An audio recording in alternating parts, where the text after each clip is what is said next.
नमस्कार। प्रस्तुत है आज का चिंतन। गुरुदेव ने लिखा है कि इन दिनों आस्था संकट के सर्वनाशी घटाटोप पूरी प्रौढ़ता पर हैं। साधन संपन्न परिस्थितियों में भी मनुष्य को दिन दिन अधिकाधिक कष्टदायक परिस्थितियों में फंसना पड़ रहा है। दुर्बलता, रुग्णता, उद्विग्नता, आर्थिक तंगी, स्वजनों की कृतज्ञता, मित्रों की शत्रुता, प्रचलित दुष्ट परंपरा से जन जन को जितना संत्रस्त रहना पड़ता है, उसे यदि कोई पर्दा उघाड़ कर देखे तो प्रतीत होगा कि दृश्यमान चमक दमक के पीछे कितनी अधिक पीड़ा, खीज और निराशा समव्याप्त है। आदमी इस कदर खोखला बन गया है कि इस ढकोसले के पीछे झांकने पर लगता है कि जीवितों में पाई जाने वाली प्रसन्नता, प्रखरता का एक प्रकार से पलायन ही हो गया है। व्यक्ति की तरह समाज की चूलें भी चरमरा रही हैं। शांति और व्यवस्था के परखच्चे उड़ रहे हैं। अणु आयुधों के जखीरे, तृतीय युद्ध के नगाड़े, विकिरण एवं प्रदूषण के विष प्रवाह, बढ़ती हुई जनसंख्या का हाहाकार, अपराधी दुष्प्रवृत्तियों का व्यापक विस्तार देखते हुए लगता है कि मानवीय गरिमा और सभ्यता का लोप हो गया है। लोग ऐसे माहौल में जी रहे हैं जिसमें आतंक, अनाचार और प्रपंच पाखंड के अतिरिक्त और कुछ बच ही नहीं रहा। कल के संबंध में सभी आशंकाग्रस्त हैं। कब न जाने कितने किधर से बादल फटें, बिजली टूटें और सृष्टि के इस सुंदर ग्रह की परिणति अंतरिक्ष में छाए हुए एक विषाक्त वातावरण जैसी बन जाए। आज हम जिस चौराहे पर खड़े हैं उसमें विनाश विभीषिकाओं के अतिरिक्त एक छोटी पगडंडी उज्ज्वल भविष्य की ओर भी जाती है। उस पर चला जा सके तो यह आशा भी विद्यमान है कि वातावरण बदले और ध्वंस के स्थान पर सृजन का उपक्रम चल पड़े। इन उभय पक्षीय संभावनाओं के बीच अधर में लटके हुए 6 अरब मनुष्यों के भाग्य को सही दिशा देने के लिए इन दिनों ऐसी प्रखर प्रतिभाओं की आवश्यकता है जो अपनी नाव खेने का कौशल जानते हों। युग की विभीषिकाओं से निपटने के लिए बलवानों, योद्धाओं, श्रीमंतों, कूटनीतिज्ञों, प्रशासकों, सुशिक्षितों, शिल्पियों, वैज्ञानिकों, विशेषज्ञों की नहीं, ऐसे मनुष्यों की आवश्यकता है जो अपने को नवयुग के प्रतिनिधि के रूप में प्रस्तुत कर सकें। पतन का गुरुत्वाकर्षण जहाँ पूरे जोर शोर पर हो, वहाँ उत्कृष्टता की दिशा में उछाल उत्पन्न करने के लिए प्रचंड शक्ति की आवश्यकता है। उसे उत्पन्न किए बिना कोई गति नहीं। स्पष्ट है कि यह शक्ति पवित्रता और प्रखरता के उभय पक्षीय क्षमता से संपन्न व्यक्तियों में ही हो सकती है और किसी में नहीं। इन्हीं को तलाशना, संजोना, सिखाना, पढ़ाना और मोर्चों पर अड़ाना लगाना अपने समय का सबसे बड़ा काम है। गुरुदेव ने लिखा है, यह सुंदर संसार भगवान का बनाया हुआ है। उसने बड़ी आशा और तन्मयता के साथ इस दुनिया को रचा है। अपनी इस महान कृति को वह ऐसे ही नष्ट नहीं होने दे सकता। असुरता जब बढ़ती है तब उसका नियंत्रण करने और संतुलन न बिगड़ने देने के लिए वह स्वयं व्यवस्था करता है। यह 1000 बार समझना और लाख बार समझाया जाना चाहिए कि युग की अनेकानेक समस्याओं, विपत्तियों और विभीषिकाओं का एकमात्र कारण मानवीय अंतःकरण के में सन्निहित रहने वाली उच्च स्तरीय आस्थाओं का अवमूल्यन है। सड़ी कीचड़ में से मक्खी, मच्छर, कृमि, कीटक, विषाणु और दुर्गंध के उभार उठते हैं। इनका अत्यंतिक निराकरण नाली में जमी हुई सड़न को धो डालना ही हो सकता है। आस्थाओं में जड़ जमाए बैठी हुई निकृष्टता को न हटाया जा सका, अंतःकरण में उत्कृष्टता का स्तर न बढ़ाया जा सका तो समझना चाहिए कि बालू में से तेल निकलने की तरह सुधार परिवर्तन के समस्त प्रयास निष्फल होते रहेंगे।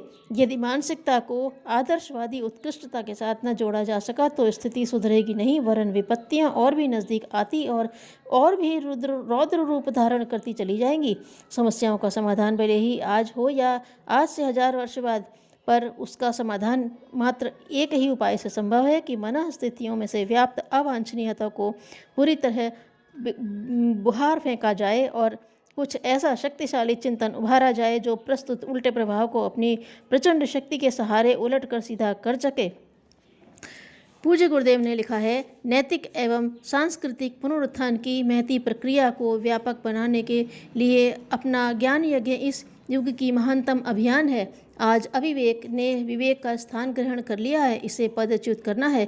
यह उचित न होगा कि दसों दिशाओं में अज्ञान की विजय दुदुम्बी बजे और ज्ञान एक कोने में पद दलित बिलखता रहे। जनमानस में से अनाचार के प्रति सम्मान, आकर्षण और आदर्शवादिता के प्रति तिरस्कार बहिष्कार की प्रवृत्ति बढ़ चले। यह असह्य है।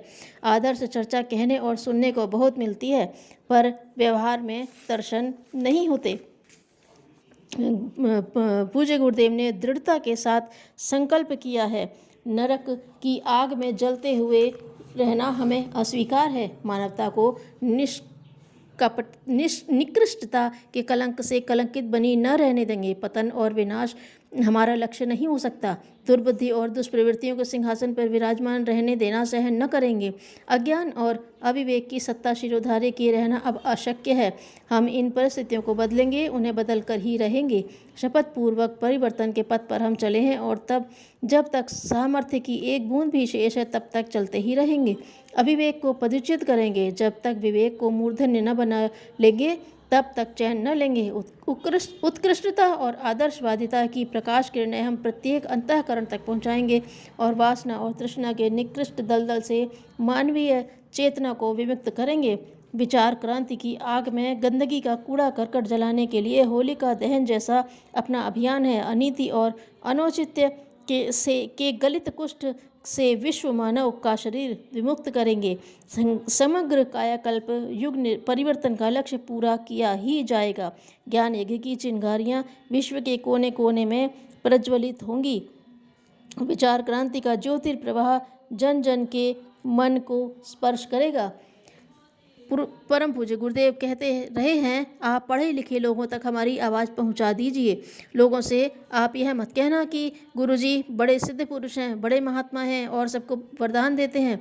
गुरुदेव ऐसा व्यक्ति का नाम है जिसके पेट में से आग निकलती है, जिसकी आंखों में से शोले निकलते हैं।